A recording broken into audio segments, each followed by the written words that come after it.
এবারে নকশালবাড়িতে এক মহিলাকে প্রাণে মারার চেষ্টা করলো এক যুবক, চালানো হলো গুলি। ঘটনাটি ঘটেছে শিলিগুড়ি মহকুমা পরিষদের নকশালবাড়ি তোতারাম জোত এলাকায়। জানা গিয়েছে মঙ্গলবার রাতে ওই মহিলা তার সন্তানদের খুঁজতে বেরিয়েছিলেন। সে সময় অন্য এলাকায় ঝামেলা করে এসে স্থানীয় এক যুবক ওই মহিলার ওপর চড়া হয় বলে অভিযোগ। মহিলাকে চড় মারার পর তার গায়ে আগ্নেয়াস্ত্র ঠেকিয়ে তাকে প্রাণে মারার চেষ্টা করে বলে অভিযোগ। এদিকে পাশেই ছিল মহিলার দুই সন্তান, সেখানেই দাঁড়িয়ে মাটিতে গুলি চালায় সেই যুবক।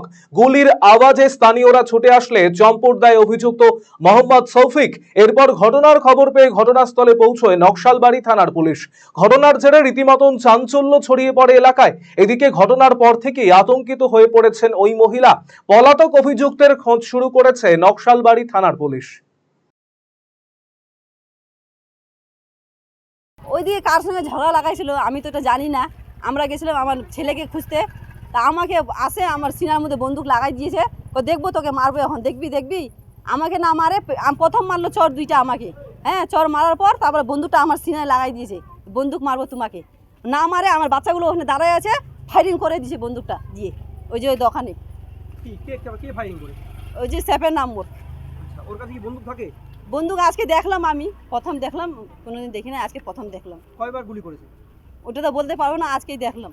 মানে ও কি গুলি করেছিল? গুলি করে দিয়েছিল, আমরা বাঁচে গেলাম। কয়টা গুলি চালিয়েছে? একটাই গুলি চালাইছি। ভয় লাগছে কি এখন? আর ভয় লাগে না, আমার শরীরটা পুরো কাঁপতেছিল যখন আমাকে বন্দুক চালাচ্ছিল। তো ভয় লাগবে না? ওটা কি মামুলি জিনিস নাকি? ওটা দেখে ভয় লাগবে না? কি করে উনি, কি করে ওটা তো জানি না কি করে, দারু খাইছিল, ওটা বলতে পারবো না আমি কি করছে কিনা। মানে বন্দুক দেখাচ্ছিল? হ্যাঁ, দারু খাইছিল আর আমাকে ওইদিকে ঝাগড়া লাগাইছে, তারপরে আমাকে বন্দুক দেখাচ্ছে। আমি কিছু বলি নাই, আমি কিছু বললে তো একটা আমার দোষ ছিল, আমি কিছু বলি নাই।